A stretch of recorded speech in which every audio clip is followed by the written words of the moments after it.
Oh, did I hit? Oops, I hit. Oh, I'm not in studio mode. That was silly. I turned it off studio mode, so we actually are live. There you go. I am here. Welcome to Complete Failure. That's what that is. I'm here with Alex today. At the moment, it is just a chill stream, trying to fix some issues that I had last week, and also we're going to talk about last Sunday's episode. I couldn't get to an episode on Tuesday, so I am going to do this one right here, right now. I hit studio mode, but I didn't go into studio mode. I just went to the next scene, which is fantastic. So we are here live, nice and early.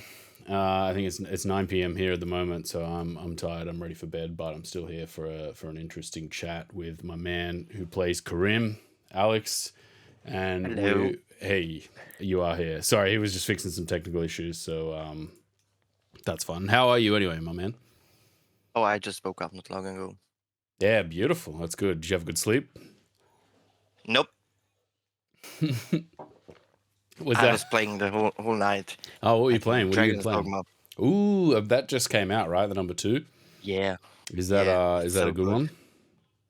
Yeah, I like it. Fantastic. Well, that's good. We will talk about last week's episode, Sunday's episode, number 78.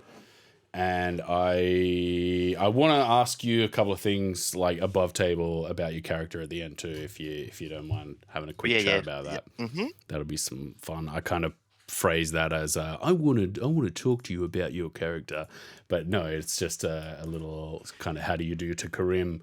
And there were a couple of little things in this session that we'll go over. I'll probe you on some information on some of that. And then, we'll talk about a little bit about your character. You can reveal a little bit about your backstory. I don't know if you watched last week's or the last podcast that James and I did.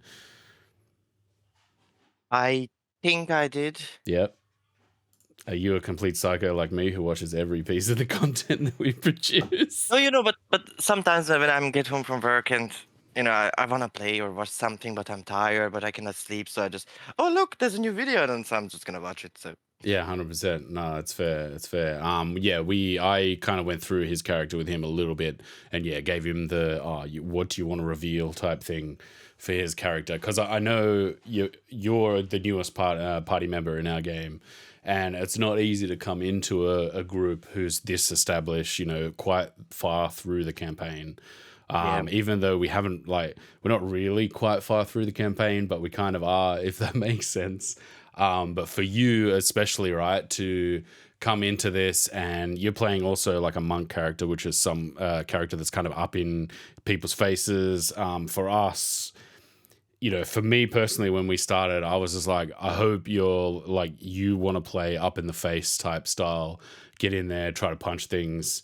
Otherwise, it's always a situation where you're trying to work out like the strengths and weaknesses of other players and how they want to play their character. So it has a chance to you have a chance for you to have fun, right? Yeah. No, the first few sessions, I was just kind of looking how others play, or the characters, and what position Karim can take. At first, I thought that Terran is going to be like a full tank paladin. Yep. I mean, that's what because before I joined, I watched like a few streams, and then I was like, oh well, that he's not gonna be. I'm gonna be the tank. Yeah, well, I mean, it's up to you, right? Like he's an interesting character in the way that he plays. Yeah, I mean, like above table, it makes sense because he does a lot more damage than I do. I mean, I could technically do damage, but that requires a lot of rolls, and that's not my specialty. For sure. And for me, when we first started, I wanted to make sure that you were playing the way you wanted, so you have fun, right? Like rather than just go, well, you're the monk, you get in there and take the damage, dude. And then I didn't want to put you in a situation where that's not how you wanted to play, and then ultimately it just becomes like, oh, I don't like this character. But the interesting thing, right, is something that James and I discussed is that first fight that we had, the first session, you come in and you just get your shit rocked in that first session, almost to the point where you're just like, oh, I could be re-rolling a character here, which is not a fun time, eh? Yeah, I mean, no, it's part of the game. If you die, you die. I mean, I already had like when we made my character with the DM, I had like a lot of characters in mind. So yeah, but I don't want Cream to die. But you know, Yeah, 100%. I know that feeling, right? You wanna come into a game and you wanna like make it all work and make everything happen. But at the same time, you have to like you take your time, you plan out your character, you kind of make it so that you want to do these things in the game and play the game the way you want to play it and like interact with the game and us the way you want to play it. But also the way you reacted to that was great too, where you're just like, oh, okay, like I guess I might just be playing another character then. Is also a great sign of like you as a player, which is great. It endeared us a lot. It endeared you rather a lot to us as a group. thanks. No, it was actually fun. The first session, like, hi, I'm Cream, and then after like 5 minutes, hey, there you go, a cone of cold, you're dead. Yeah, that was it was brutal. Fun. It's a I mean, fun. I thought he's gonna be dead because he went unconscious. Yeah, I think But I rolled a 20, so he came back with 1. which is the luck of the draw, right? Yeah, I mean, I'm pretty sure that was like one of the only 20 or above 15 I rolled like every session. Yeah, man, your rolls have just been awful. Yeah, that's the only regret. Like, why did I choose a class that requires like, I mean, I can attack as a monk now 4 times in a turn. If they get stunned, it's like 8 rolls. Why did I do that to myself? And you're playing with physical dice, right? Yeah. Yeah, it's No, the in anywhere online dice it's even worse. oh right. So you're not like but you're rolling like physical dice though. Am I Yeah. remembering that right? Yeah. And you have been from the start. Because I know Theron sometimes rolls in the game, and that it just rolls so bad sometimes. Sometimes I roll on also online if I don't have the specific dice prepared, because if it requires anything more than a D20 and a D6, I don't have it on my person. It's in the other room, and I didn't want it to wake up. Then I Yeah, just roll right. it online. Right. And Monk is like a 2 dice class though, right? That's Yep. the meme. Yeah. Oh, that's fun. And how are you? You're enjoying it so far? Yeah, I like it. It's really fun. Oh, that's good. That's good. Because I think the way the group has kind of unfolded, we have a lot of different types of like unique styles, I guess is the way to sort of, I don't know how you really say it. Like we don't just have a tank and a healer and people Yeah. that do damage and stand around. Like everyone has a little bit of this, a little bit of that. You can tank some damage if you want to. You can go in. You've got Theron who kind of plays, or Lockie rather, who plays Theron as someone who doesn't necessarily like to get hit, but he still plays it in a way that's very kind of like reckless, and he'll go in and do like a crazy amount of damage if he absolutely has to. But I personally love the way he plays it, because he kind of just gives it the like, all right, if I have to. Like it really reminds me of like growing up in school, where you had like the big kid and you were just like, big kid, you need to help us in this fight, and the big kid would just be like, all right, man, all right. And Yeah, like, whatever. yes. Like which yeah, that's fun for me. But yeah, I'm glad you're having a great time, at least to start. It's a fun group. I was listening to last week's session this afternoon, and the laughs in that session were just peak. There was some great laughs in that, so it was good. Yeah. All right, I'm gonna turn, because I started a bit too early. I didn't turn anything on, so I'm gonna quickly just do that now. I am running some tabletop ambience. You won't be able to hear it. I did turn my camera on so you can see me, so it's not just uncomfortable for you. You can see what I'm doing. That turned on, and that's there. I'll edit this out of the audio. A reminder, we're live on Twitch at the moment. You can get the YouTube, you can go to YouTube rather, OnlyFiends DND, and you can rewatch these. I put these podcasts up I think on a Saturday. It's been a while since we've done one of these, so I do them on a Saturday, and then the actual games on a Thursday, so everyone can kind of rewatch as a premiere on YouTube. And yeah, we run tabletop audio for the ambience, so thank you to tabletop audio out there. And Hero Forge, blah blah blah, all of those people that help make Roll20, etc., and help us play D&D, because that's that's great. Shout out to them. All of my stuff is in night mode, so you'll get a bad shot of my face. Now that hopefully if I turn that's not going to work. But yeah, so number 78. Session number 78, and we're still in. I think you remarked, just off topic, you're just like, aren't we on like level 1 of the dungeon? And we're like, no man, level 3. Like we've gone a fair way through this dungeon. I completely misunderstood this whole thing. I thought like the first, like when we went into the actual fighting dungeon, I thought that's the first level. Yeah. So that was great. It was like whoa, and then we've gone a fair way. And then Corin said like, oh, my friend is in like level 9. And like, what? Oh my, that's gonna take like 20 years to get down there. But even for us, right, where we are in the game before you joined, even like for us, level 9 is like, oh man, that's a fair way through. But even though we are like level 9 as characters, we've kind of gone in this zigzag of doing all these different things here and there, leveling up. I think I was telling James that she did redo so we were doing XP, so every session it was just like XP, what do we get, XP, and I think that kind of pushed our levels up a little bit too quickly, because we were doing all this zigzag side to side stuff, doing all these other quests and fighting all these battles. And I think she has changed it to milestone, which I think is better now that we've got like a full 5 party of 5, and like it'll also streamline us into her being able to like balance the content and like drip feed the content, so we can get back to that. Like we apparently should be at level 9 in the dungeon, so I think she was having a little bit of a difficulty trying to do that. But it's good that you've come along at kind of a pivotal time, that it's not too early, it's not too late, and you can kind of just get stuck into this, which is it's been really good so far. The session started, so I think we went on a break, right, a few weeks before. We had just completed the temple trial with Bahiti the Sphinx, which I did note here that I think you misgendered the Sphinx. You said it was a she, which I don't know why, when I was listening to it today, it just made me laugh. I was just like, hang on, did you just call it a she?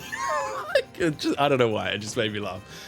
So the Sphinx Bahiti gave us a little trial. We passed that, offloaded some loot to us. So we had the divvying up of the loot to do, the final little talkings to the Sphinx, and before we exited that temple. So we did that. And Bahiti said to, I believe it was Corin, and then off the back of that Ryket, that, oh, you're both cursed, basically. And something that you haven't seen, or you weren't with us when we did this, is we went into Pravasha's library, which is a character you'll probably meet a little bit further on. He had a library, like Ryket's got this thing with books. He loves books. And that's the skin books. Hey, say again. The skin books? Yeah, the skin books was a good one. But it's one of those like D&D tropes where I like it. I'm like, it's so cool that he in-game has a curiosity of these books. So for me, I'm like an anarchist type person, and I'm like, yeah, touch the books, man, touch the books. So when we're in this like library, I was like, oh yeah, open the books, man. Like, why would you not? Come on, dude, they're just books. So I think, and the DM can correct me, but we did touch some books at some point. And hang on, my cat's just wanting to get out. Just give me 2 seconds.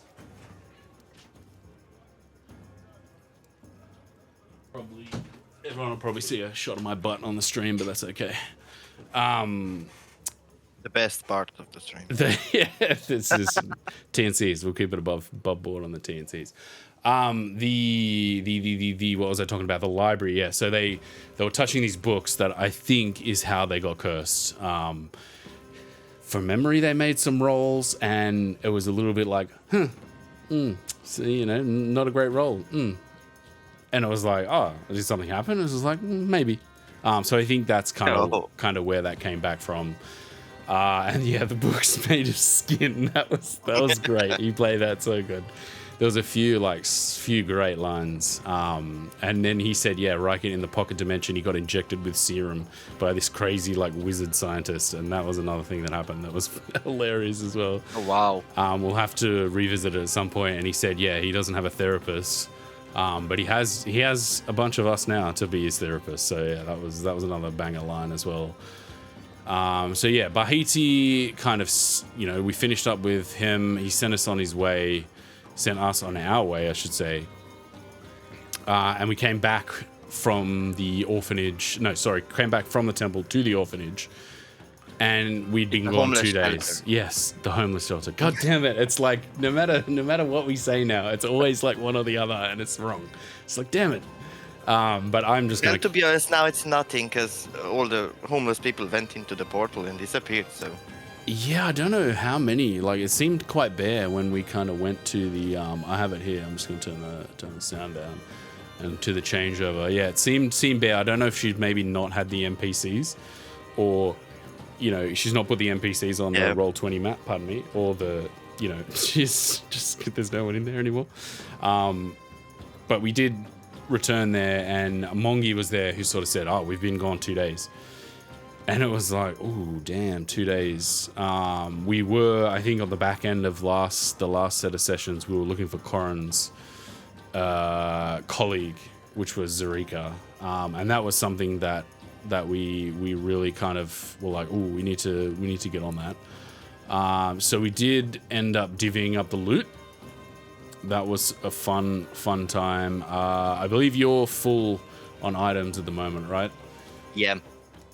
Because I think we're a little bit further through, you're allowed to kind of take some extra items, right? Is that how that works? She gave it to me. I didn't. Yeah. I think she's done that with the various characters that have been in the campaign so far. Because we started out playing through Dragon Heist, we did get like a huge payday. So it was like shopping, let's go and buy like the creme de la creme of stuff. Which is why I think Theron's been able to buy that +3 glaive. We'll get to that a little bit later. A few other like weapons and stuff that have happened throughout the campaign. And an interesting story I'll retell in that. The first time we left the dungeon through a portal, apparently, I'm not sure how canon we've talked about this before, I'm not sure how canon she's doing like teleportation in and out of the dungeon. Supposedly there's supposed to be some like in-game mechanic or something that messes with the teleportation so you can't just go in and out of the dungeon, like it's one of those like in the book things. And Tricky was the first one to step out of the portal, and he had to roll a Bane or Boon. And he rolled a Bane, and the Bane was you lose all gold on your person. And it was like, cool, man, 26,000 gold, like gone. All right, cool. But Tricky, like for me, it was one of those like, the meme with the like happy face where he's like seething underneath. It was like that, cool, man. But I think for Tricky as a character, I'm playing him as a very like, he's had a lot of money in his past, so like, the material things aren't really like, he's not a very materialistic person. Like materialistic things are just materials for him. So like, I think it suits the story well in that he went, all right, well, I've had money before. I didn't have money like for a while now. Like it's okay. Like I'm not going to get too upset about it. Whereas me as a player was just like, then inside, like no. Yeah, so, but great for the story, So yeah, we talked to her. I think we divvied up we talked to Mongi about that. We divvied up the items. We juggled a few items, and Theron had the Ring of Evasion because his dexterity sucks, is what I wrote in my notes. After juggling a couple of items, Corin ended up with a Luck Stone, and then Rykit took the Staff of Healing, which makes sense, and the Amulet of Health, which also makes sense. And he somehow ended up with the Hellhound Cloak, which we'll talk about in a second. I've got to remind the whole group that I don't think anyone took the Ring of Necrotic Resistance. So, yeah, if you remember, remind me, and if I forget, so we all know. We'll have to hand that to someone in the next session. Necrotic Existence. Yeah, the Necrotic Existence. Yeah, I forgot about that. So, yeah, we'll have to do that. But the Hellhound Cloak... God! I kind of, I want to know. I was hoping he'd come today because I want to know if he knew what that was. I'm assuming he would have known what it was, but I'd be interested to know if it was a cursed item or if, he took it just thinking, oh, okay, yeah, cool. Because Triggy I don't know, could have taken it. And I was thinking about it while I was listening today, and it was a little bit meta-gamey, where I knew it was cursed, and I was like, I don't want that thing. Yeah. Like, I don't want anyone to wear it. But at the same time, like, I guess it's like a cope reinforcement where I'm like, no, he's not a materialistic person. He's just like items. I want all the items. So he is somebody who probably would have just been like, ew, that thing's sus as, man. I don't want that thing. So I'm kind of glad he took it. What are your thoughts? I also feel a little bad because Cream was the one who told him, try on, it looks good on you. That's all part of it. It's all part of the fun. To be honest, I love cursed items. So, but then as DM described it's ugly, and I was like, no, Kim would not even try it on because it's ugly. Fair. Thank God I did not. That's good. I think I did listen, and I did get this like little pang of guilt of like, that was given to me. I probably should have put it on, but at the same time, I think Tricky would have just been like, I'm not putting this thing on. This thing stinks. Like, it's gross. I'm not wearing this. Yeah. The second she said it stinks, like, oh no, thank you. Yeah, so that's great. And usually in game canon, Theron always takes the cursed items. He's had, I think, two maybe cursed items, maybe just one. I think it's 2. I can't remember. I remember the sword because he had a moon touch sword where he picked it up and it was cursed stuck to his hand. So he was constantly walking around with his moon touch sword out all the time. And even in the light, like he's already bad at rolling stealth checks. So he had to like hide the sword under his arm, under his cloak and that, because like he was just lit up like a Christmas tree constantly. And that was funny. So I think, and also like his demeanor and the way he plays Theron, it's also like he has all the cursed items because he's the one who wears the weight of everything on his shoulders, like as he plays the character. So that would have been funny, but interesting. I'm literally the weight of the play of the characters, because he was. I think he was the one who's holding Riker the whole time. 100%. He didn't say anything. He's fireman carried a few people. I think we had another player who's a small tiefling, Timely. Obviously, like you've seen Dark Timely, but the original Timely was a small character. And I'm pretty sure he's carried him. He may have carried me at one point. I think he carried me because I was drunk or like I had ingested some drug or something very like early on in the campaign. He carried me like to bed when I was just like, I'm out. I can't I can't move from here. So it's just like, all right, I'll carry you to bed.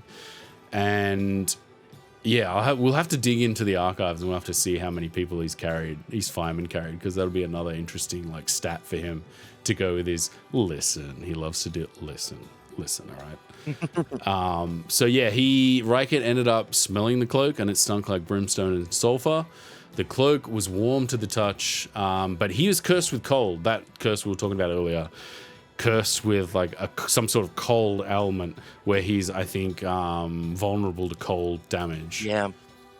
Oh, I remember. That's why I told him, put it on because it's gonna warm you up. Yep. So it's good for him. He put the coat over his priestly garment. And I think you said like afterwards. So I'll read the description in a second. But afterwards, you were like, maybe the two curses cancel each other out. And I was like, that would be like in D&D realm. Like that would be the rule of cool. That would be pretty fun. I would be like, yeah, cool. So he no longer has the cold curse, but now he has this hellhound cloak curse, because. Nonverbal DM did say that this is a like based off the Hellhound cloak. It's a like a homebrew item that I think she's going to weave in some hijinks in there, which will be super fun to have. So I love this.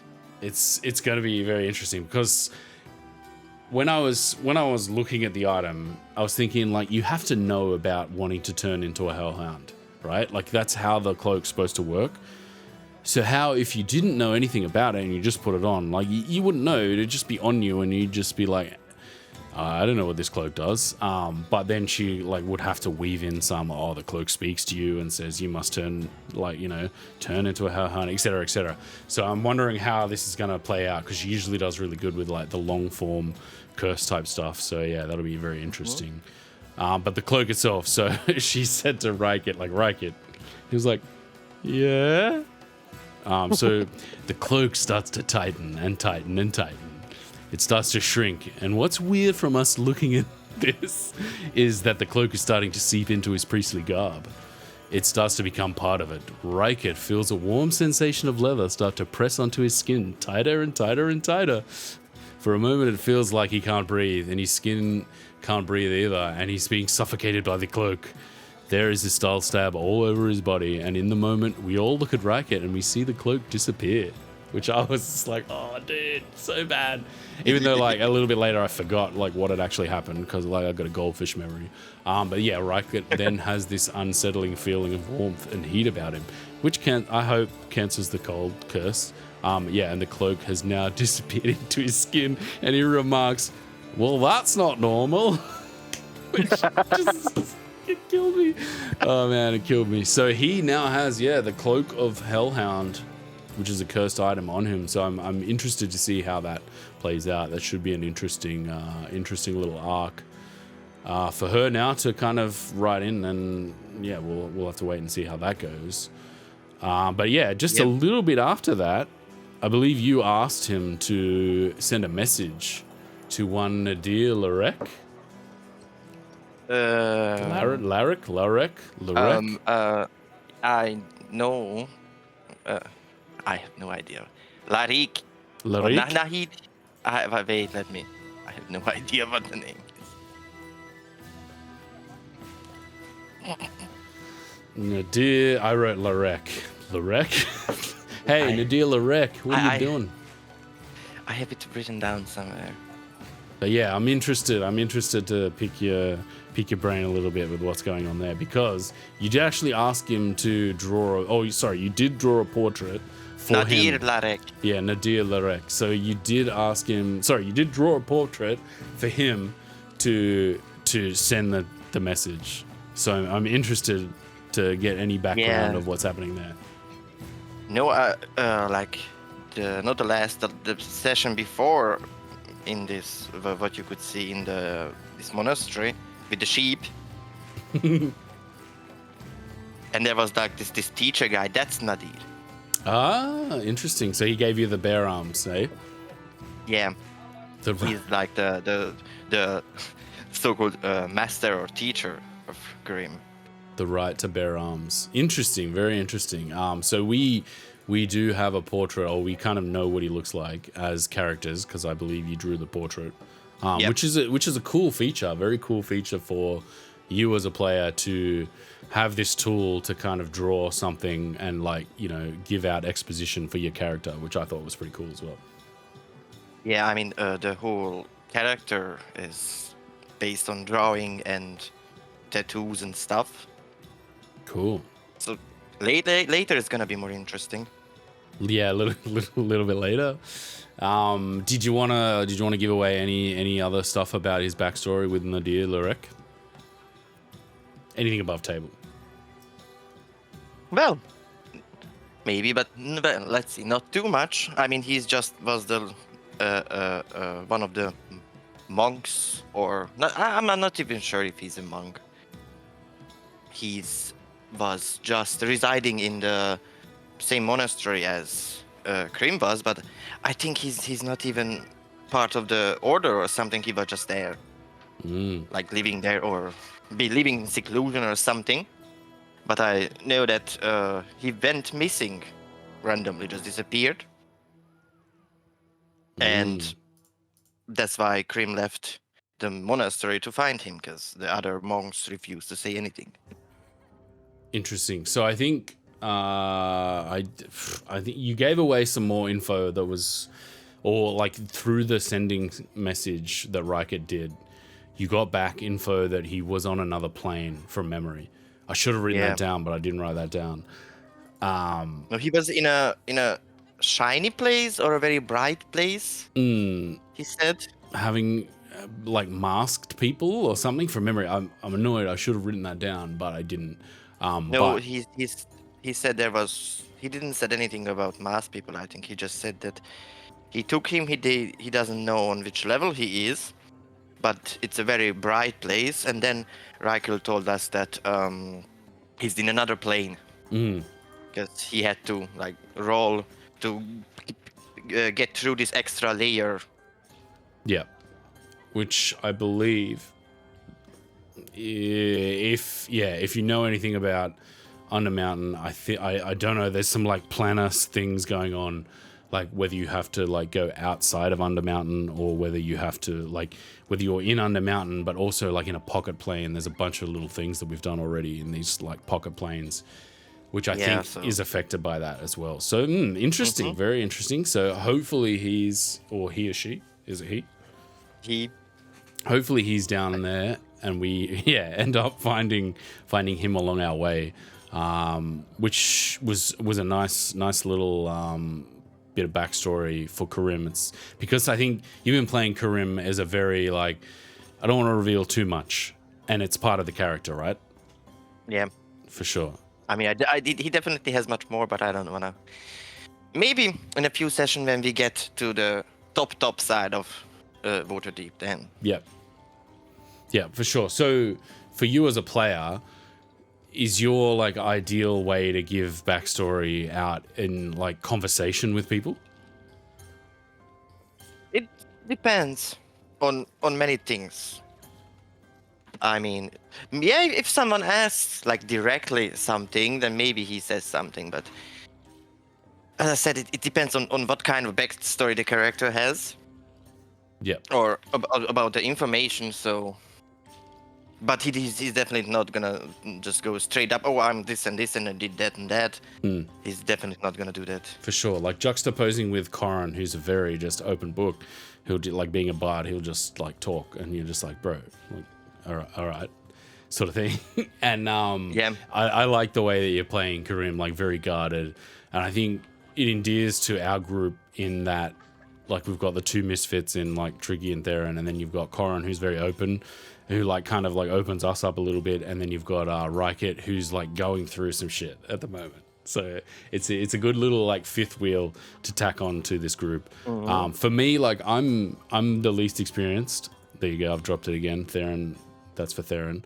So like sometimes it's easier for the backstory for me to come out naturally through the story, but also like I'm not great at like teeing up the conversation. Like through this campaign, I haven't been good at like sometimes when the moment hits, you're like, oh, I've got to, and you just forget to do it, or like you mess it up, or like it doesn't come out. But yeah, it's all about gauging like the easiest way for you to get out the interesting parts of your character, and as long as there's room for you to do that, that's kind of what we're aiming for, which is good. Which takes me. I actually planned on doing some, well, not doing some backstory, but revealing more when we get topside, because I imagine Krim as a to-go saying that it's fuck around and find out. Interesting. About so anything specific? he's not evil or bad, but he's gonna just do his own stuff. Doesn't care about. Well, he does care, but not in a high, lawful good level. Interesting, very interesting. It's great. I love these little, because I was saying to James like that little scene with your backstory in the last session, like it was great. Like I at the time I said to him like the start was very, like the start of the game is usually very chaotic for me. I'm making sure everything works, the stream's working properly, like, and it's not until about like 25-30 minutes into the game where I'm like, okay, like I'm gonna pay attention to what's happening. And I missed it the first time, but then when I went back and re-listened to it, that scene was like a great scene of you with the sheep, some funny jokes about the sheep, you getting the tattoos, which is also a huge part of like your story as well, and then James finishing it out with the hilarious joke of you get your right to bear arms. So that was stuck in my head as well, which was good. And then you were very keen to go and get a spyglass after all that, and I'm curious. I'm very curious why you're very keen to get a spyglass. Well, No, it's not so metagamey because I have the feet observant. Ah, interesting. So I think Krim would know that if you have a spyglass that you can see like under the feet even more, you can read people's lips and what they talk. Because in the game, like I was just like, that's an interestingly odd specific thing to want to get that isn't like a weapon. Like, you know what I mean? Like it wasn't just something that where you just go like, oh, I can understand why he wants that for this and this and this. I was just like, he really wants the spyglass. Like, what's going on here? Like, this is interesting. Which we made a few like little comments of like, yeah, get out your spyglass. Like, come on, buddy, type of thing. Which I thought was funny as well. It was really funny. So interesting. Like, he does have that feat. Obviously, being a monk, it's a very monk thing to have an observant type feat, right? Yeah, and it's and like my stats are okay, but I'm as like above table. I'm gonna build him more into perception. Yeah. I mean, my perception is already like it's 25 insane, or something. Yeah. So Which is fun, right? Because pumping it up above 30. That's pretty cool. It's fun because she always like uses you as the exposition tool, right? Like, oh, your passive is like 25, so here you go, you see this, like, which is great, right? Because she now knows that she can just throw that through you, which I think is fun as well. And if it is up above 30, I think it's going to help in general inside this dungeon too, right? Like, there's a lot of different things coming that's going to need those role-playing type things, those role-playing elements. Like, it's very easy in a dungeon crawl to just go, I need like weapons and like tools inside the dungeon and like stats that like help me do dungeony things, but also that role-playing element of your feats where you get like the observant feat and stuff like that, and expertise is going to help for sure. So interesting, very, very interesting. That answers that. And then we also the other thing is like Krim is probably both of them make sense because he can use a spyglass, but as his personality, he's just like, I want this stuff because reasons, and I'm gonna get it, or someone's gonna get it. 100%. Sorry, I just fixing this. There we go. But yeah, very interesting. So we went to go and see Gav, and then I wrote here in my notes, we get, I think, the 6th Zarika description. Because you were going to make a portrait of her, or you were trying to write a portrait of her. Oh, yeah. I'm pretty sure James has had to describe her 6 times, where it's just like, she's a tiefling, she has horns, she's red, and like it's the same every time. It's just, I don't know why that's funny to me, but it's just funny. Like, he's had to explain her like so many times. And then like to add on top of that is like, we haven't gone to search for her yet. We're still like 5 sessions later trying to fuck around, trying to get stuff done, which I don't know, it's funny. No, the fun was that he was like, she looks like this and that, and wait, I can show you in the minor illusion how she looks like. It's like, oh, thank you. And then he could do that, which is great. Oh my god, it's so funny. It's those little things that you forget sometimes where you're just like, oh yeah, I could do that. Yeah, whoops. Which was super funny. And Riker tried to message her and that failed. But I don't know. I was maybe it's cope, but I was a little bit like that doesn't mean bad, right? The DM said that Riker was blocked out. Yeah, so like, so not like she's dead or something. Yeah, or like I'm trying to articulate it, but like a failure doesn't necessarily mean like bad, right? Like it could mean other different things are like stopping us from just like sneaking out that little piece of the story like from there like that.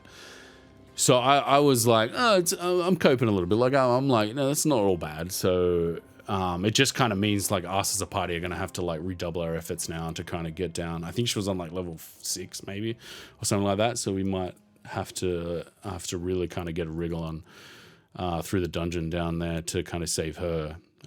But yeah, we went into Gav's curiosities and we got Theron's glaive. So he now has a +3 glaive with a flame tongue enchantment. Sorry, I'm just getting his character. I don't often look at people's sheets, but I had to do a little look around at the information. So yeah, it is a glaive, and he paid a lot of money for it. It's been a long time since he bought that, and yeah, he paid a lot of money for it, and a lot of the proceeds of our Dragon Heist treasure went into that, which is huge. I was saying to James, like, it's not good for Tricky because before he was a sword and shield guy, and he was like the tank, so he would go in and you'd be like, cool, I guarantee my man Theron's there, like, getting me those sneak attacks.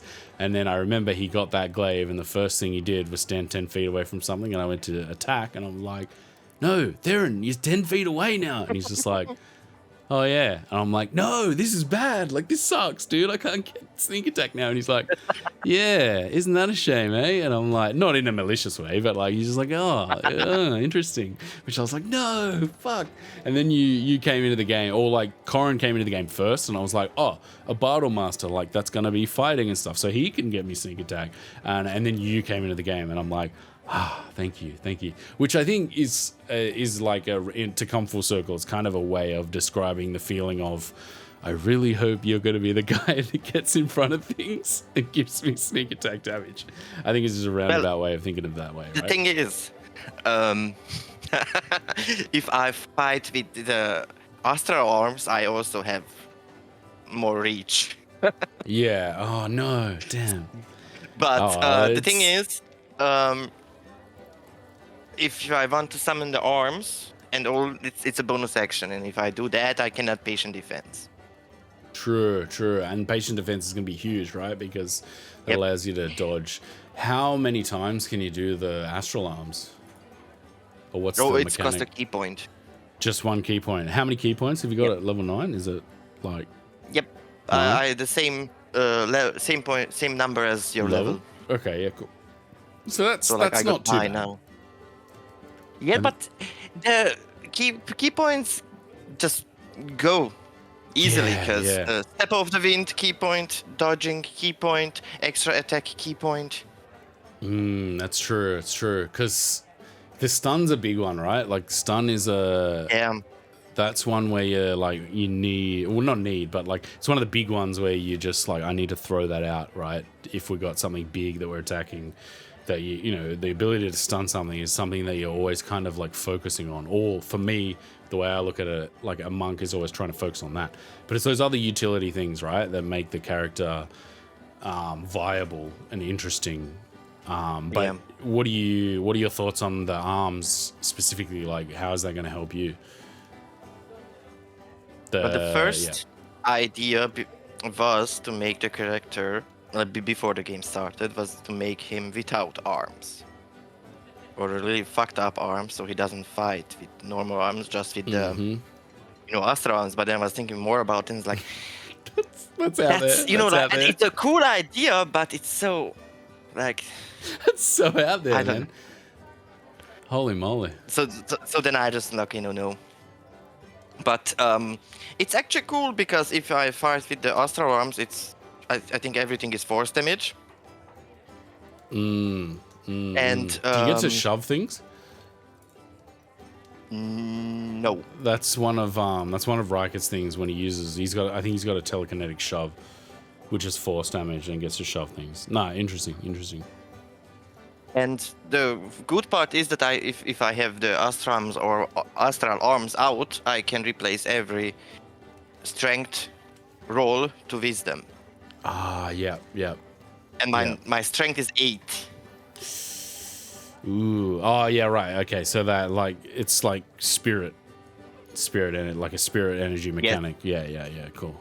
Kind and even like strength saving throws and everything, if I have the arms out, I can just simply replace it with wisdom. A little bit like the sorceress mana, where you like get the mana, the like mana mechanic in Diablo, where like you switch those around and then you're taking like mana damage. Yeah, cool. No, very interesting. Yeah, that monk's a character that I haven't really looked at all. I have looked a little bit at the barbarian, because that was like the original character that first one that I ever made.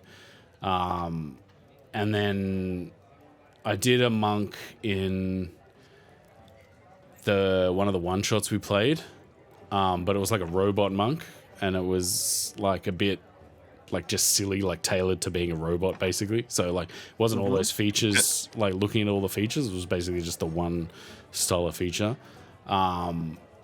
But yeah, it looks fun, and yeah, mainly as long as you're happy to get in there and like get right up to things, like Tricky will be happy because he'll get those sneak attack, which is great.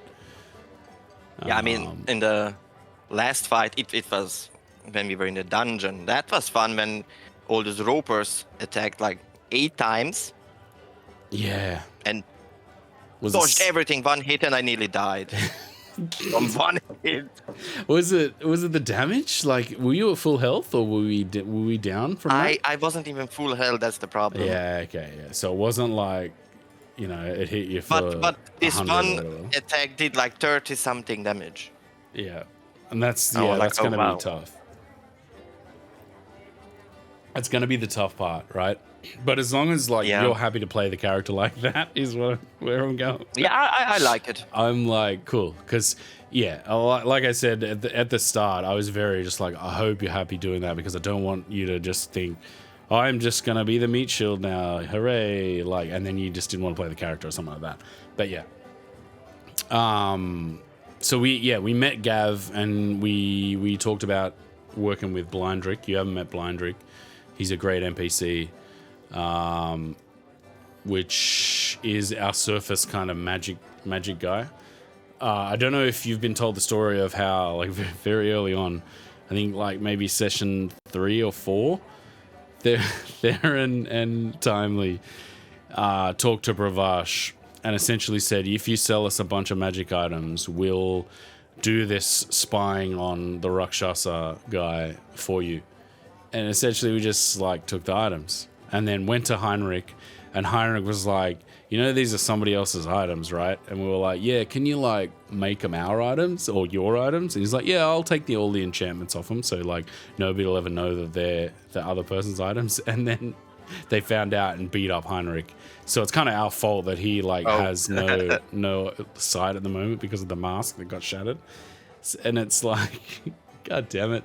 So for me, like as a player, I'm always like, we need to get like Heinrich as like, it's not just about the shop and the money and the stuff that we get. It's also like it's a personal investment of like, man, we fucked this guy for pretty bad. We probably should not just be a dick to him. Which was good to see that Gav is kind of working behind the scenes to help him out. And you'll probably meet Blindrick as well. He's a great character that she's devised. He has a little chihuahua or some sort of little dog called Fritzl that likes to like whiz on things, and that's his way of like healing and doing like these like spells and stuff, which is pretty cool. Oh, that's good. Yeah, which is pretty clever. And interesting, I did write in these notes, Gav leaned over the counter into your face, took a very big sniff of you and went, you come from old money. Interesting. And you care to explain that? I mean, I can see a few things. I mean, his background is noble. And interesting. You'll see. I plan on going on a shopping spree. For sure. To get to the top side. Nah, cool. Interesting. I don't really have money. That was actually like the conversation was you were like, can I just, I've got money, like, which I thought was interesting. It was interesting, like, for the whole group to kind of go like, hang on a minute, what's going on here? Like one of those things that makes you kind of delve into the psyche behind a character, right? Yeah. I mean, he as a noble, I imagine he just got the stuff and never had to actually go there and pay for it. Was that a little bit of a play on how you joined the campaign and you got items and stuff, or is that just part of your story in general? Little bit both. Interesting. But then because I imagine him like he has no idea about prices or something, And then when DM said like 1,000 gold for like a spyglass, like what? Then no. And that's when James goes, that was the most German interaction I've ever seen. He's like, no, good day, sir. so funny. So funny. So that's that. I thought, like, at the time, I was just like, interesting. And then even listening back, I was like, more interesting. I think, I was like very intrigued and piqued by like that little interaction. I was like, yeah, interesting. And we showed Gav the platinum. I don't believe you were there when we culminated the heist. No, you didn't. No. We got, a bunch of platinum that I think is Zakaran. I think. I believe it is from Zakara, but I'm not 100% sure. The DM will let us know if I ever ask her. And he said, the platinum has blood in it. I assume to mean like some form of either like blood sacrifice or like conflict type money, right? Like, you know what I mean? Like blood diamonds type thing. Like I don't know why my brain is just not letting me think of what the word is. I was actually confused when they said it because I heard there's like blood in it, like inside it. I'm like, how does? Hey, it could mean something like that. Like there's actually I blood in the like, coins. I know there's blood in it. It's like, like inside. I wouldn't be surprised if she's hatched something like that, but I don't know. I kind of took it to be that. Like it's forged in blood, right? Like there was, the coins belong to someone, and they're not. Why is my brain not processing it? Like some sort of blood conflict has had to happen for this treasure to be like what it is. I feel is what she was kind of going for there, but she can always I kind of hope there's tell us. blood inside it because it's gonna be cool. Like. like a Monte Carlo. Oh, you know this little chocolate money from it looks this gold wrapping. Yeah, I imagine it like this. Like pop it. Oh, there's blood. It's just blood. What the hell? Or like an Oreo, but with a blood filling in the middle. Like I was thinking like more along the lines of that. But the next session, just try to shake it, and you can hear if something squishing inside it. Yeah, it's like a magic 8-ball. So we finished up that little talk with Gav after the break. We went kind of back into the dungeon, and a little bit of chaos kind of walking back through the dungeon, seeing where we fought I still can't remember what that thing was. She told me what it was too, and I still can't remember. Nashifu, Nafishu, Nafishao. I don't know. That's what's in my head. Some sort of demonic creature. And then, the aftermath was Ryket's magic beans and mushrooms and dead ropers and a gas cloud to the south, and then some noises up to the north, which I think we went north. Yep. And then that was a hilarious meme I dropped in there. And then we went a little bit further south and back up to I think there's some form of spider cave coming, right? Yeah. There was like chittering, there was webs, and I think that's going to be in store for start of next session, which is tomorrow. So fun times. I think like how are you with Roll20 and like moving things through the dungeon and doing that sort of stuff? Because that works actually better than I imagined first, because before I joined you guys, I never used Roll20 before. It's definitely like for a newcomer like yourself, it's definitely like something that's takes getting used to, right? Because we've had people in the party that like would just not use it, and you're constantly making jokes like, "Oh, I'm the only one here," and like it forces people to use it. But then, like on the flip side, in these scenarios, like there's a lot, like you and I, as the people who are like the head scout type people through a dungeon, we're going to be doing a lot of the moving around, and it takes some sort of thought process to kind of think out, like, don't just run in. Like, I think I just ran into a room and ran into a poison gas cloud and was just like, oh yeah, I forgot. Like, you know what I mean? Like, you just are not really paying attention to what you're doing. You're just moving around and trying to create a sense of like you're moving through the dungeon, and you find these gas clouds and you're like, that was silly. But so, it also makes sense, like in game mechanics, you just as a character, like I just go look there, I was like, oh, what's this? Yeah, for sure. So I think for you and I, we'll probably be doing a lot of the at the front of these dungeon explores. So yeah, it's a very interesting mechanic to kind of get used to and like work with. For somebody who hasn't used it before and is enjoying it, like good. I'm glad you're enjoying it because I think it could turn people off. I just had that thought today while I was watching it, and I was just a little bit like trying to watch it as a viewer and go. Like what is happening here? And I was just a little bit like, oh, like as long as yourself and me like understand how this functionality works, then we'll be fine, right? Like the other people like aren't the people at the front. You know, maybe Corin might be at some point, but like Theron's not someone who stands at the front. He's very unstealthy. Yeah, so as long as you understand how that all works, like we'll get along. Like we'll work on it, and it'll work pretty well for us.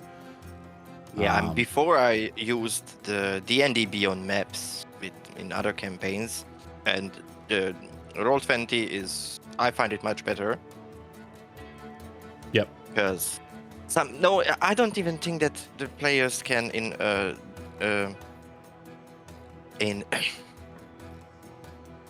other one, they can't even move there in D&D Beyond their own characters, or if they can, it just somehow doesn't work. I don't know if that's like a Roll20 thing or like the DM. I have no idea how it works. Like I'm such a noob at that, and I'm like, whatever. Like I know how to do art and give her little art things and go, oh cool. Like help me change the character and do this and like have an owl and etc. Like, but beyond that, like some people were like rolling with crazy little things and animations, and I was just like, yeah, I have no time to learn how to use this thing in that way. And the maps I think she uses are like monstrously huge.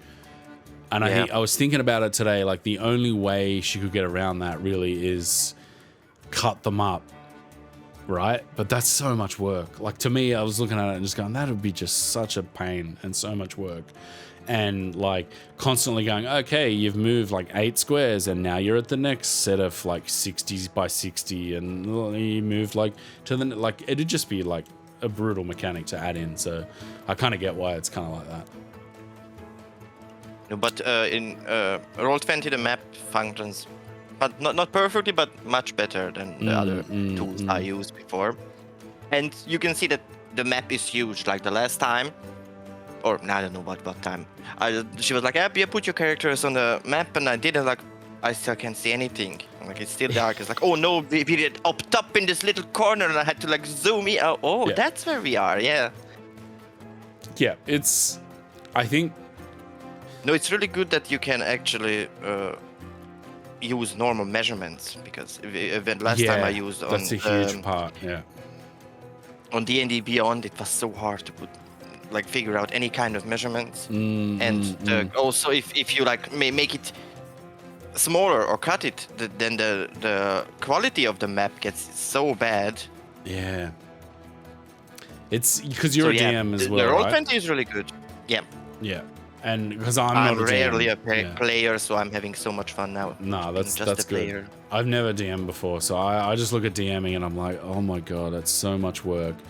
And like, if I was to ever become a DM, like I would go so like deep into wanting, like I'd get so addicted to wanting to make things as perfect as possible, and that in itself is like being a DM is like reacting to so many different like crazy things that could happen. Like, you know, planning out something and then just not being able to execute it for me would be like, ugh, I would be crushed. Like even watching like D&D shows where the DM's just like, well, that's the end of like, you know, 16 pages of what I was gonna do. That's all off the table. Like I'm like, oh, crushed.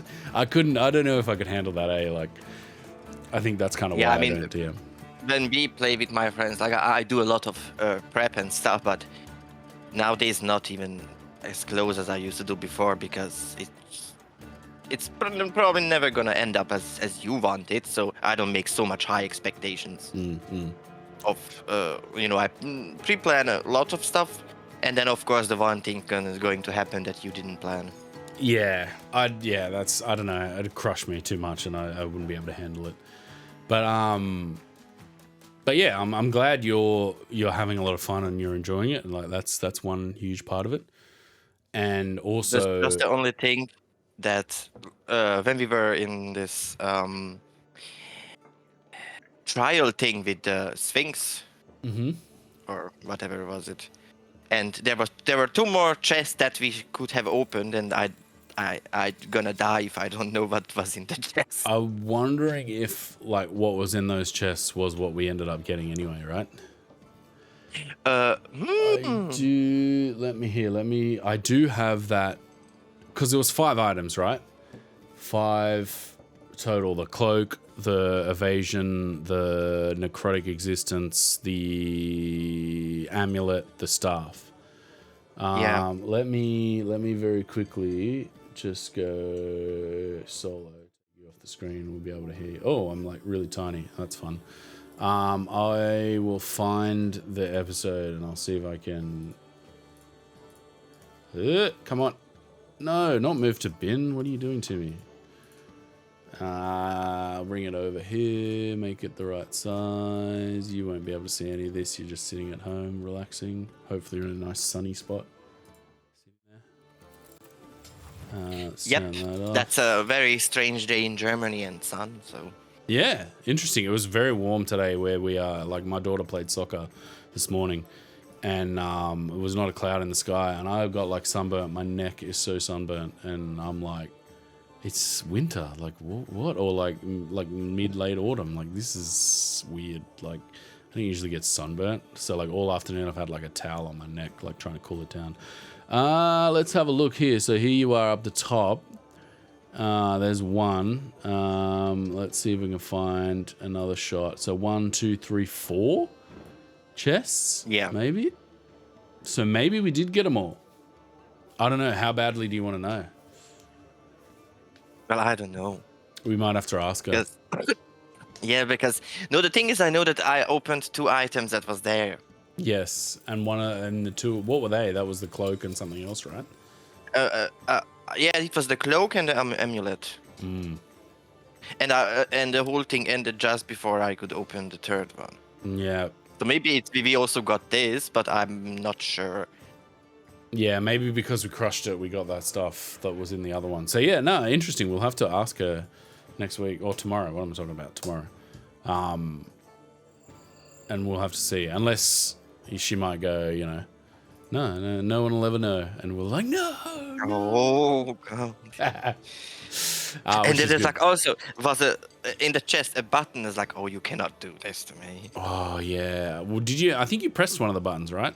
No, I wanted to press. Grim didn't, so I didn't press it. But it was a tough decision. I wonder what. Yeah, interesting. Yeah, we'll have to hit her up about that and get a explanation. That's another thing about like DMing too, right? Like there's so many things under the table that you're not supposed to tell the players, right? Like the whole game is about that, right? Like the less you divulge, the more you can kind of weave little things through it, right? Which is I find interesting. But me as a person, I would not be able to do that. Like I'd have to tell people. Like I'd have to be like, no, this is I just couldn't. I wouldn't be able to create that sense of intrigue. I'm just too straightforward. But one day I might DM something and we'll see how that goes. I don't know. Who'd be a DM? That's my famous line. But yeah, I always do that when we play with friends. At the end of the session, it's like I'm just like a little asshole. Like you missed this and that and that. Fuck you. No, but gee whiz, sounds hardcore. Holy moly! I suppose if you were like that is a way to play, right? Like I don't know, that's kind of the way to explain it. Like that, playing like that is a way to play, like where you have that kind of overseer type mentality with your players, right? Yeah, we do that at the end of the session. If anyone has questions that they didn't understand or but they didn't discover, and if it's something like little unimportant things like there was this stuff that you missed, and I'm gonna tell them what it was if I'm sure that they never gonna get it or get back to it, then I tell them. But otherwise, if there might be still a plot with it or anything, then no. But most of the time, oh, there was this hidden thing. There's this item, or you equip this item. You should read the description that it's cursed and stuff. Cursed items is a big one. Yeah, I love them. But my friends are way too. I did it so many times. They are too suspicious and never equip now anything just like that. Yeah, okay. That's there is a, there is an edge there that you got to like ride and hopefully like tease that out of your characters. But if you do it a lot, then your players they learn the lesson. Very, very interesting. So let's have just a little candid chat about Karim. Is there any information above the table that you kind of want, any more information that you kind of want to give out about Karim? Let's think. I mean, he's definitely, he's not evil, but he is chaotic. I like that. Tricky likes that. So he's like he has good intentions, but sometimes it doesn't turn out to be so good. But not intentionally, it just happens. I feel that's gonna fit in with the group. As long as you can handle like people are after us. Oh yeah, who is it? Which group are you from this time? Then you'll be fine. You'll be fine. Like, I came after you. It's like, no, get in line. You're not the first one. Cool. Yep. Third time this week. Let's go. Let's do it. Which has been a lot of that. But hopefully, pardon me, hopefully we can clear some of that up over the next 15, 20 sessions, and then we'll get onto the main meat of the story. But as long as they're feel free, any info that you want to give out. Like, I mean, it's not easy for me to just sit here and go, hey, you tell us about your character. But the backstory is kind of, I didn't want it to do like this whatever. It's kind of basic, but I'm pretty sure 100% sure it's gonna get much more complicated later. For sure. Is it gonna it's gonna. You're right. Oh no! What I'm planning to do is gonna backfire so badly, but Grim doesn't care. Cool. That's always chaotic, which is good. Is it got a chance for things to mold and change and be reshaped and stuff like that? The backstory, you mean? Yeah. Yeah, I don't know. I mean, it's interesting. Yeah. There is a chance, but I'm pretty sure Grim just doesn't care and he's gonna do whatever he wants.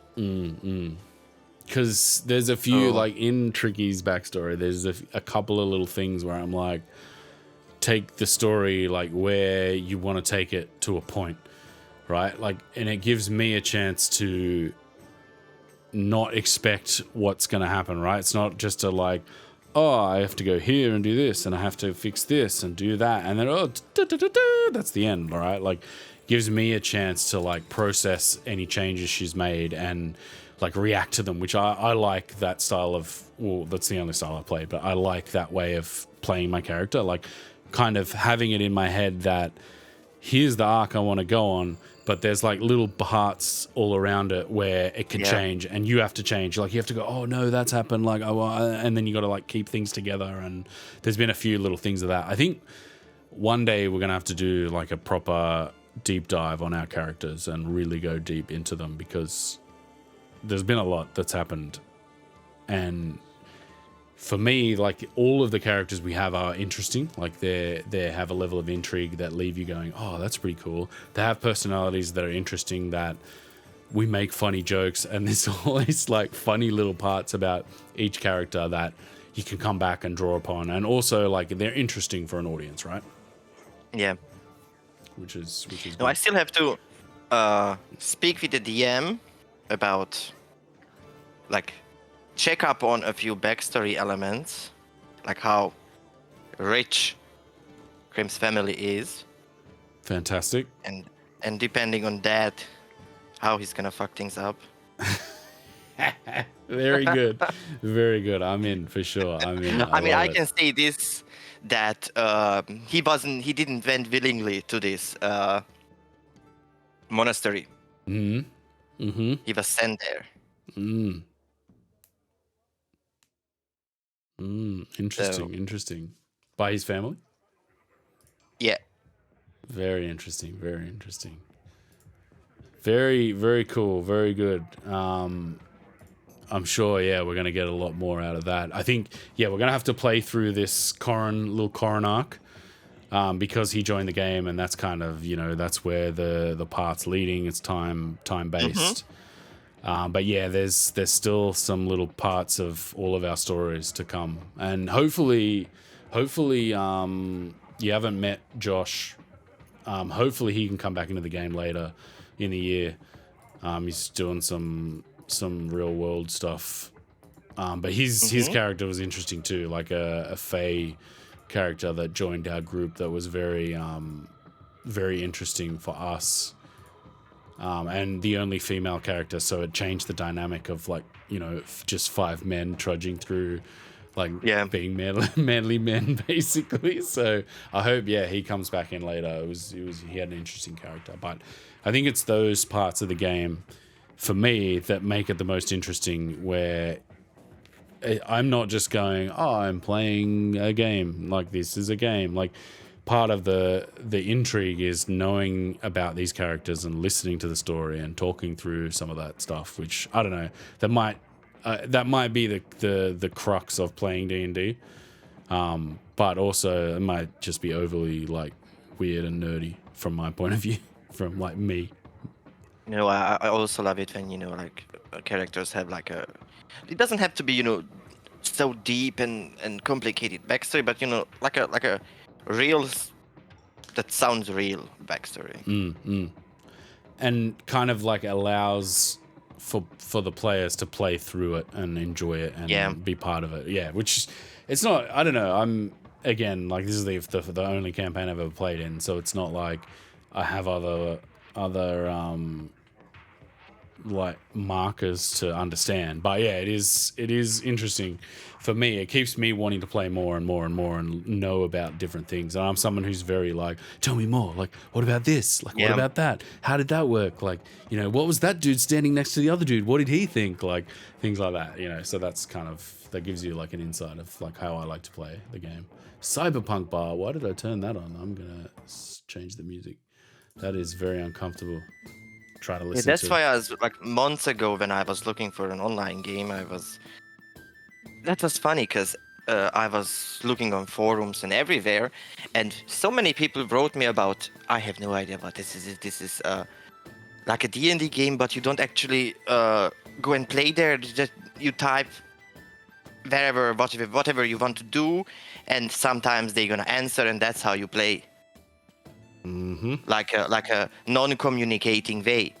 And then non-verbal, the DM wrote me, and it's like, oh no, another one of those non-speaking. Yeah. And I was like, I didn't even gonna open it, because like, if your name is non-verbal, like, I thought it's gonna be another one of those. So you just type whatever you want, and they sometimes answer it, and that's how you play. And I was like, that's not for me. And then I read like, oh, that sounds good, because I wanted like to join a campaign with that's not like a one shot, or like a longer campaign that's gonna take longer with normal backstories, consistent players, because I played, well, not a lot, but quite a few, and many times people had like, oh, I'm a noble, I'm rich, and that's the backstory. So I just love when someone has like it doesn't have to be so deep and intricate backstory, but backstory, you made it up, you like it, and it like fits with what's happening, because Theron's like, he's got like the warlock arc. I think I keep trying to like will it into existence because he's got one level of warlock.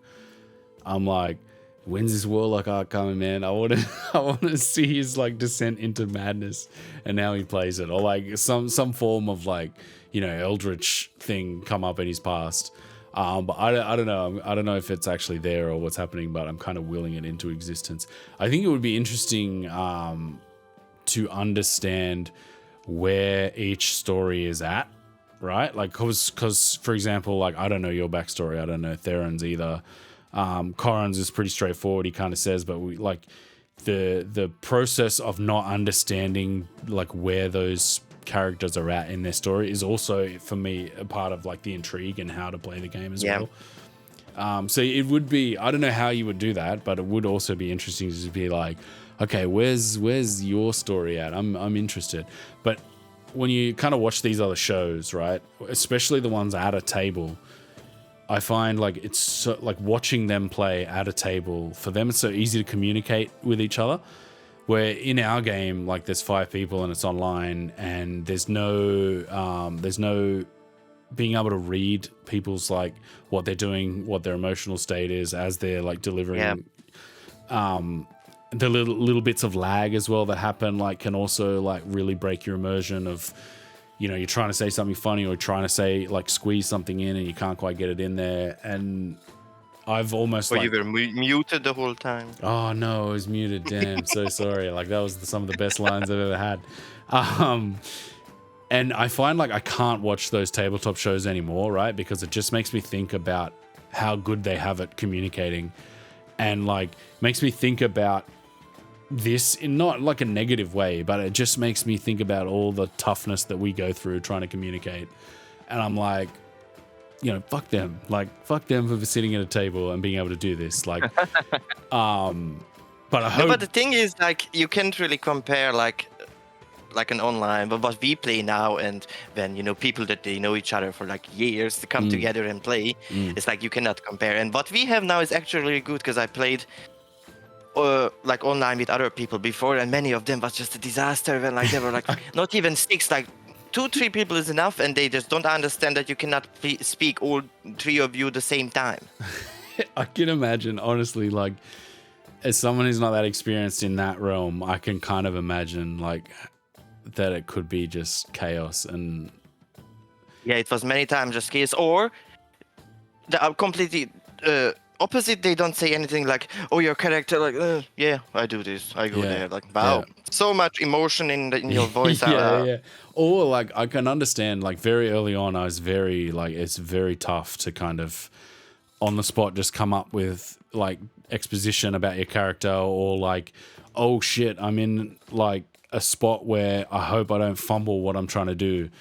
And then you get in your head and you're like, oh, like I did, and then you get like odd parts of your story, and people go like, I thought you just said this, and you're like, but then you kind of get used to your group, and you get used to like everyone understanding that if you flub something, like it doesn't really matter, like who cares, like just kind of like retcon it, or just come back to it, or just say this happened, or just go, oh hang on, sorry, this happened, that happened. No one's going to get upset, but it does take like a barrier to break through to get through to that. From what I found playing the game, you do have that barrier. Yeah, I mean, I also like that the very like first few sessions I barely said anything except I attack this. Yeah, that's and that's I know okay. I roll the one, I don't. That's okay, especially that fight. Holy shit, that was out there, that fight, man. Holy moly! I'm wondering if what number was it? It was it was right here. Here we go. You're just gonna go back. Sorry, I'll open it up and mute it. You're not gonna be able to see it, are you? No, you're not. If you look at the I'm trying to think. Yeah, okay, the Mind Flayer came out. That's right. And the little balls of fuckness. And we didn't have Rykit, so that made it even more tough. And then Dark Juicy came too. And then Dark Juicy. That's right. You wrote him down in your notes. Yeah. As Juicy. You know what, actually? You know what? Brain work.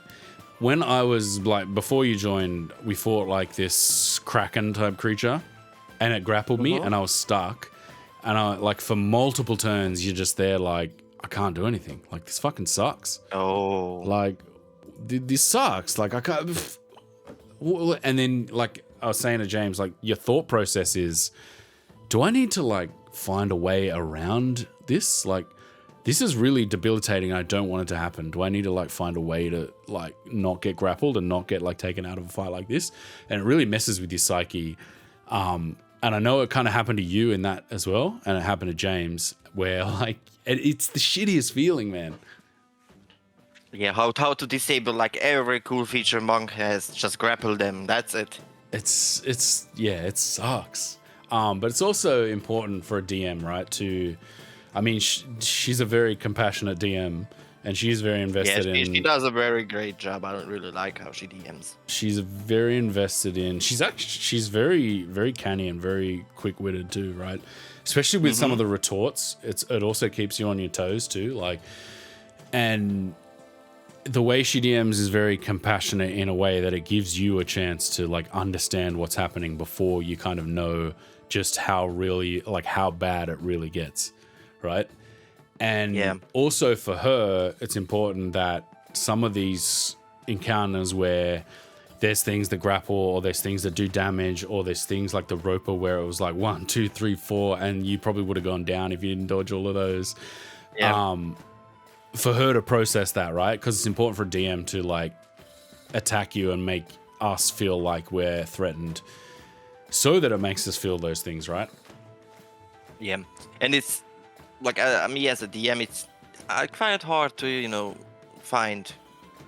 Like I also homebrew like every monster I use. I mean, I take the normal stats and whatever, but you always have to try to adjust it to your party level or your players. And it's not so easy. I also fucked that up so many times that I prepared and I will also prepare minis and maps, and they were like one shot. Like, oh, thank you. That just took me 20 hours to prepare, but it's okay. I couldn't deal with that, man. I would hate that if I was the DM. That's one thing where I'm like, ugh, I couldn't, you know.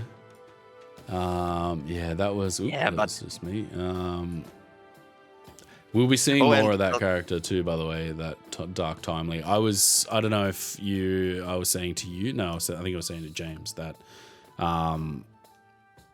in my brain, playing the game, I was always like, I hope she brings that character back because that's got the potential for some like awesome tie-in with the Dungeon of the Bad Mage as well, like him being a wizard and his backstory of wanting to become a lich, etc. It has huge potential. Anyway, yeah, sorry, you were gonna say. Oh, I forgot what I. No. Wait, what? No, now my brain isn't braining. Brain, come on, brains. But was juicy? Not juicy. Timely. Timely. Please no, call it juicy. I love juicy. It's gonna be juicy. I love it. He was a player, right? Yeah. Yeah, because like a few weeks ago we did this recap session where I was there, and I remember he was at the very beginning with you guys there, the juicy. He was just juicy. Now it's dark juicy. Dark juicy. I love it. Yeah. So yeah, he'll come back. I think at some point, which will be good. I like those things. I think that's kind of it's hard. Like I'm trying to articulate. Like it's difficult that we've just started this game kind of 3/4 away, not 3/4 away through, like just under halfway through, I guess, in that nobody really knows the back jokes and the back story, Phil, and I don't know, my brain has just been trying to come up with a way to like make content that infers onto these stories, but at the same time, like I'm gonna have to trawl through so much like audio and video to kind of put these stories together, and I'm like, oh, it's gonna be so much work. But hopefully, like when we can get like a few more people watching and we can kind of expand it a little bit more and hopefully like push to get some more content, then yeah, we'll do like a recap on some of this old stuff that's happening. But yeah, I'm glad you've joined at a time when it wasn't like too late and too early and too late. So I'm happy to found this group, because the last few where I played online, there was a few like okay, and we had fun, but it wasn't like a long-term campaign. And what was long-term campaign? It was just chaos or was boring.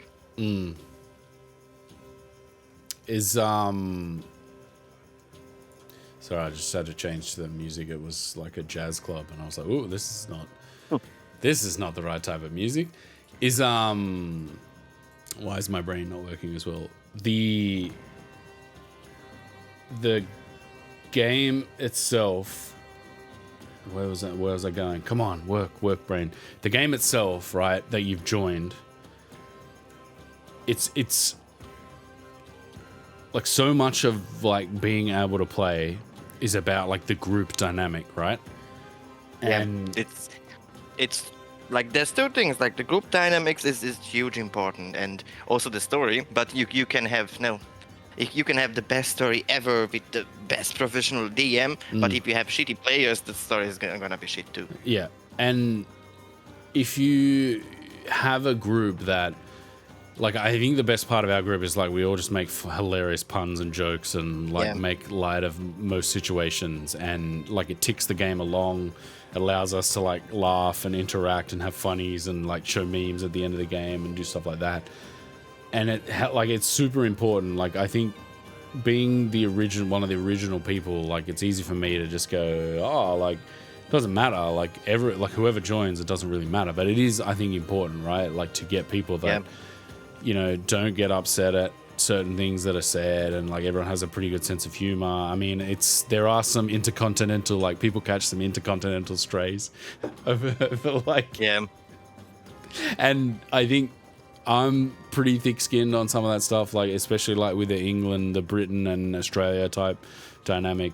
I'm glad that like at least you're happy, like, you know, and nobody's like, you know, I said some stuff like when I was high on cough medicine that I was just like, why did I say that?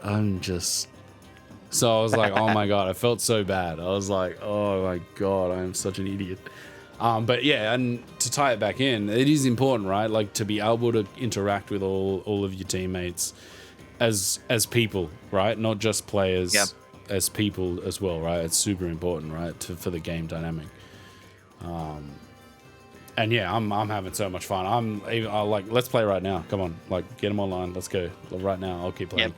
Let's play three times a week. Last session, I was like, oh no, we have to end soon, but why? Yeah, I know, fully. I love those. I don't want to. I love those. I was like, can't we just do this fight? It's only 10:30, like, 11:30. Come on, we can do it. Like, and especially with late, my day just started. For you guys, right? Because you're on different times. Like, it would be so much better if I could play at that time, because my brain works so much better at, you know, coffee o'clock, which is usually like between 7 and 9, to about 4 o'clock, which is like my body's like, you have no caffeine left, you're gonna go boo. So like, it's very tough. Like, even like right now it's 10:30 at night and I'm very like in a state of like manicness, because I'm like, you're very, like, my body's like, you're very tired right now, and at the same time I'm like, I'm having a great conversation, this is great. So it's very difficult, like, for me at this time to play the game, right? And for you guys over in the US, in Europe, it's also like, it's interesting, like it has an effect on the dynamic of the game, right? Yeah, but it's actually cool that it works. It does. So far away. Everyone's so far away, though. It blows my mind sometimes thinking about it. Like, yeah, it does. It really does. Like, everyone's so far away, yet we all come together and make it work. One day we'll play at a table, too. That's kind of like a goal of mine. That would be cool. That would be very cool. Very expensive. Very time-consuming. Very... Oh, I can bring the minis. Very lofty. You can bring the minis. That's true. That's very true. That's so cool, that stuff that you made, too, with the tabletop, like the houses, especially, like the oh, did I send the environment? No, I don't think you have. I think you sent like one with like some minis and then some environment stuff around it, which I was like, the environment's so cool. Wait, let me send a picture. Because I've been... But the fun thing was... Sorry. Go for it. You know, it was like a one-shot session for a Force Hydra. Do you know what a Force Hydra is? You tried to explain it once, right? Oh, it's pretty easy. It's like a Hydra, but it looks more disgusting, and it has this ability that you forget it's there. Because he sings a song, and as long as you can hear the song, you don't forget. Your brain doesn't recognize it's there. And interesting. Mine is like that. It's a pure homebrew monster. And mine is also like this, that if you see the Hydra kill someone, you also forget that the person it killed existed. That's so cool. Wow. That's amazing. Is it like, But is there any way that like part is, around it? yeah, that's a little how you have to like manage metagaming and normal gaming, because the only way is, well, there's ways, but the simpler is you have to cover your ears so that you don't hear the song. Interesting. Interesting. But I did it that the Hydra like eats people, and it every day it grows bigger and bigger, more heads. Yeah, damn. But 'Cause we never got to the Hydra part. yeah, is that so? That was minis for your game, right? That was a mini rather for your game. That false. Yeah, I have a lot of minis and yeah, stuff. 3D printing is cool, eh? Like that's something where I'm like, I could get into 3D printing. I used to work in print itself, so like printing, like litho basically and flexo. But 3D printing was always something. I'm just like the 3D aspect. I'm very not. My brain doesn't work like that. Like designs on flat 2D designs, I'm great with that. But 3D, my brain just doesn't work, because I've been using Unreal Engine to like try and recreate Trollskull Tavern, and in terms of like just getting assets that somebody made and slapping them together like it's The Sims, like that part I'm like, yeah, cool, I can do that. Like I'll make something that looks pretty good. But when it comes to like actually modeling things, my brain, like I can't. Like I look at it and I go like, I don't understand how this works. Like rounding edges and like flattening things and stretching things and moving, and like I can't. I wish I could, but I can't. I mean, you can get used to it. It's not so hard. I'm too old. I've got Alzheimer's, I think. It sucks. I'm my not brain, that young like, either. I'm struggling to like keep absorbed information in my brain about this game. I think like what did I say? Like, oh yeah, cool outfit, and she's like, you don't see the cloak, and I was like, yeah we do. You just said we did. She's like, no. I'm like, oh yeah, sorry. Like, that happens though. It happens sometimes. But I'm so interested to see how that goes. Very, very interesting. Yeah, I found the pictures now. All right, I'll show it. I'm so I'll show bad it at on the this. stream. Do you want me to show it on the stream or not? Yeah.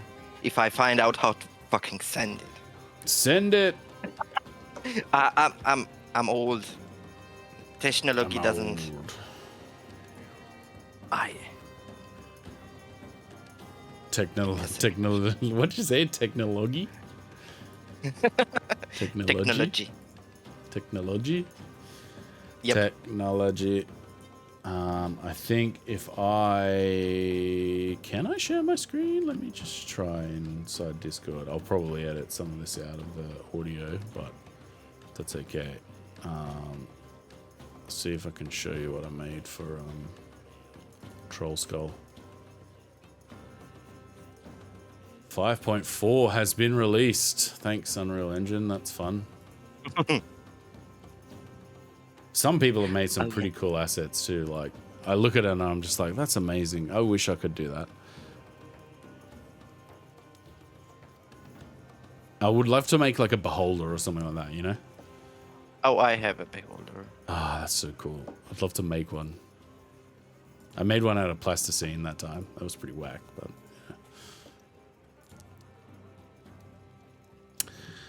There you go. It's thinking. I'm surprised I'm running so much stuff here and streaming yet my computer hasn't died. All right, let me get this over. I don't really want to show the whole Discord. That's not what I want to do. Let me send them to Firefox. And I'll drag old Firefoxy over there. That one's cool. That gold one's cool. What is that? Is that painted? Yeah. I paint everything myself. I'll put that on the screen for now. Yeah. What is it? Explain. Sir, please explain. Well, it was a city from Wildmount that we play in. Yep. This was like the it's not even a city, it's more like a small village stuff. This was like the inner part of the city. And they could interact. It's like a statue something. Mm. And they could, all of them were like different NPCs. They do different stuff and they could interact. It was like more like a detective horror story session where they had to like find out how.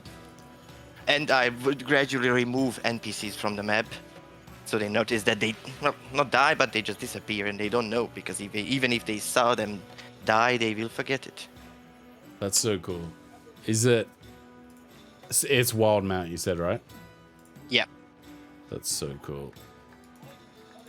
It's out of the book. The continent is called Wildmount. Yeah. The city, I think it was Blumenthal. Oops, is that the right one? No, I did the right one. Yeah, cool. So yeah, that's what's the blue knight with gold arms and head? I will. You know what I'll do? It's just a random mini. Oh no, I think it was maybe one of my players. I have a ton of minis, and at the start I just gave them a few, and they could choose their own. That's so characters. Awesome. That's green. That one, I love the buildings, man. The buildings, I love that. That's awesome. I'll see if I can do this. Share my screen. Screen number 3 inside, and I'll put so you can see it. I'll put that over here. So I don't know, you haven't seen Trollskull Alley at all because you've never been on the surface with us, eh? So the original, let me look at the original Trollskull Tavern, which is stream appropriate because that's technically in the game where we're streaming from. That's what it kind of looks like. I think somebody built like a 3D model of it, which is not too bad, that one. But then what am I doing? Where are you? There you are.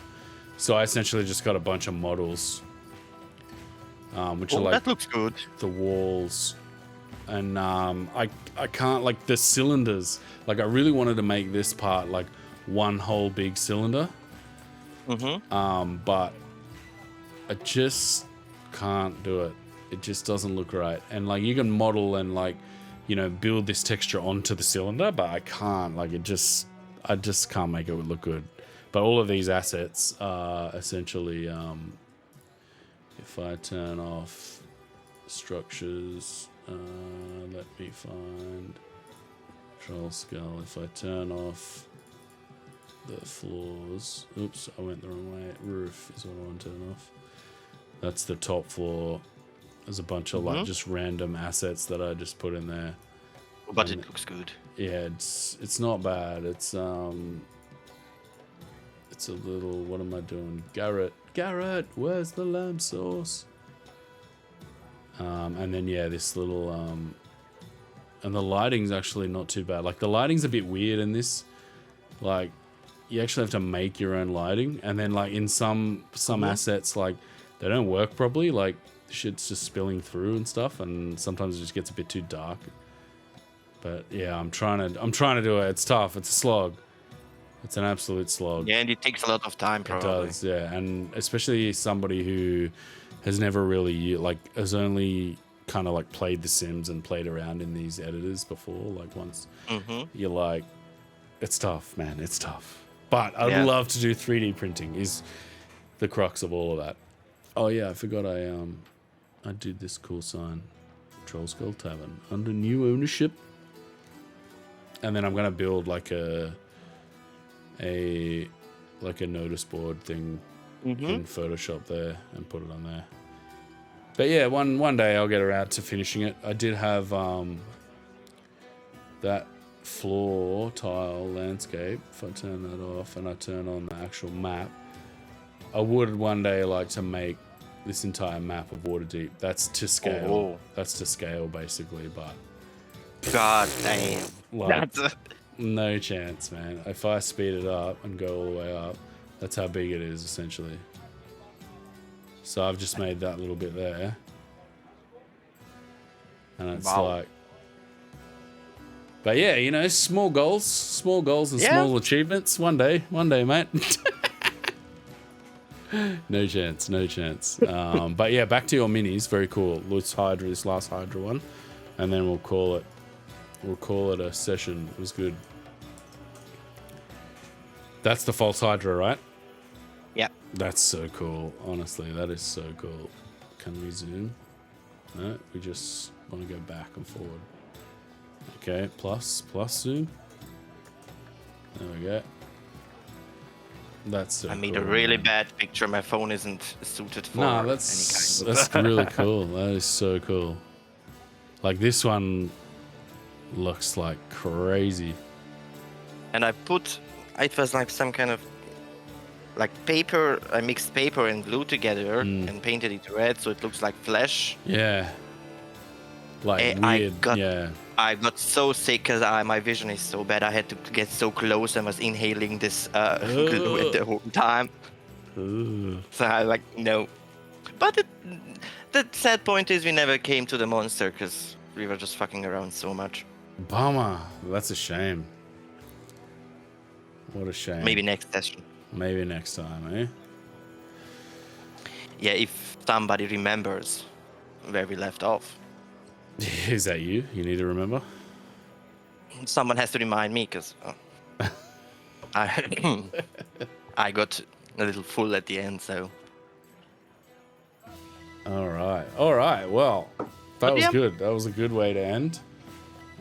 Show off a little art and a little fun. It's been a pleasure. It's been a pleasure chatting to you. Very interesting, and yeah, getting interesting information about Karim. I think you'll be a big part of this campaign, and it'll be a lot of fun. So yeah, I'm glad you're on board. I'm happy to be here. Happy to have you, mate. All right, so nothing else we need to plug. Thank you everyone out there for watching. We are on Twitch at the moment. I'll edit some of this out, and I'll edit this, and I will put it on YouTube. Probably, I don't know, Monday or Tuesday. Everyone can have a listen to this.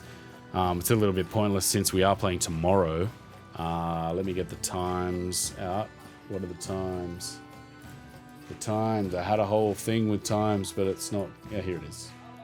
It is 10 a.m. UK time, 11 a.m. German time, 12 p.m. South African time, 9 p.m. Australian time, 4 a.m. US time. Cutting out a lot of our audience going live at 4 a.m. US time. So really banking on that Europe audience to get in there and help us and support us.